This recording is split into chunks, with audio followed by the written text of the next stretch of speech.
আবার কিছু আছে কথার মধ্যে শিরক, যেমন কেমন আছেন, আপনার দোয়ায় ভালো আছে।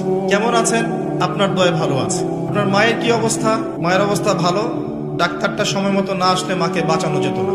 যাত্রা কেমন ছিল, জার্নি খুব ভালো ছিল, ড্রাইভার অনেক ভালো ছিল, ড্রাইভারের দক্ষতায় অ্যাক্সিডেন্ট থেকে নিশ্চিত অ্যাক্সিডেন্ট থেকে বেঁচে গেছে। আমি না থাকলে কাজটা হতো না, ভাগ্যিস আপনি ছিলেন, না হলে আমার এই বিপদ থেকে রক্ষা হতো না। প্রচুর কথা বলতে গেলে সারা রাত চলে যাবে, কথার মধ্যে বেশি শিরক হচ্ছে।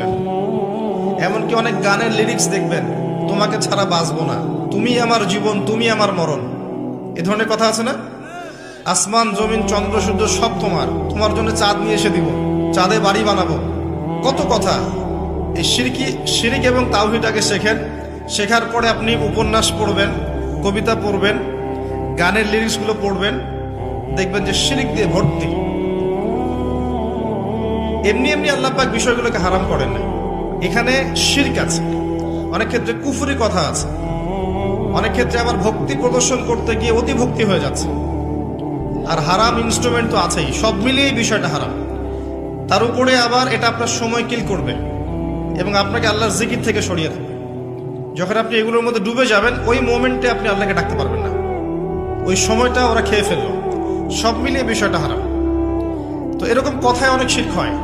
তো বেসিক কথা হচ্ছে, তিনভাবে শিরক হতে পারে: আপনার কথায়, আপনার কাজে এবং আপনার চিন্তায়। কথা, কাজ এবং চিন্তাকে বিশুদ্ধ করতে পারলে তাওহীদ প্রতিষ্ঠা হবে, এবং তাওহীদের উপর থাকলে পরেই উম্মার কল্যাণ আছে। আল্লাহ পাক আমাদেরকে তাওহীদে থাকার তৌফিক দান করুন। যারা শিরক মুক্ত অবস্থায় কবরে চলে যাবে ইনশাআল্লাহ, তারা উত্তর দিতে পারবে যে রব্বি আল্লাহ, আমার রব হচ্ছেন আল্লাহ।